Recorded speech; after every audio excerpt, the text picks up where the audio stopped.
बिस्मिल्लाहिर्रहमानिर्रहीम अस्सलामुअलैकुम। Welcome to the channel life with Mariyat. आज हम अपने फ़र्स्ट व्लॉग का आगाज़ करते हैं एक बहुत ही यमी सी स्वीट डिश के साथ जिसे कहते हैं खीर।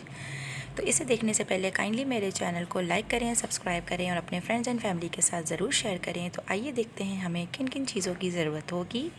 तो सबसे पहले यहाँ मैंने टोटा चावल लिए हैं 500 ग्राम, जो कि 1 पाव हैं, और इसे मैंने 2 घंटों के लिए भिगोकर रख दिया था। और साथ ही साथ आप यहाँ पर देख सकते हैं कि मैंने हरी इलायची ली है जो कि 6 से 7 हैं, और उसे मैंने कूट कर छिलकों समेत रख दिया है। अच्छा जी, तो अब हम एक देगची में 1 लीटर पानी लेंगे और उसके अंदर इन चावलों को ऐड कर लेंगे ताकि ये बहुत अच्छे से पक जाएँ।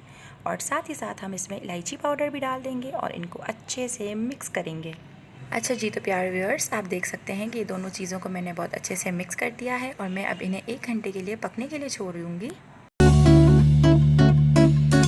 अच्छा जी, तो 1 घंटे के बाद जो है हमारे चावल बिल्कुल अच्छे से ब्लेंड हो चुके हैं, और इन्हें मैंने 2 लीटर मिल्क के अंदर बहुत अच्छे से मिक्स कर दिया है। और देखिए, मैं मुसलसल चमचा चलाती जा रही हूँ, जिसकी वजह ये है कि दूध में गुठलियाँ ना बने। इसके बाद हमने ली है 1 पाव चीनी, और इस चीनी को भी हम दूध में ऐड कर देंगे ताकि ये बहुत अच्छे से पक जाए। और आपको जो है मुसलसल चमचा चलाते रहना है ताकि देगची के साथ दूध जो है वो ना लगे।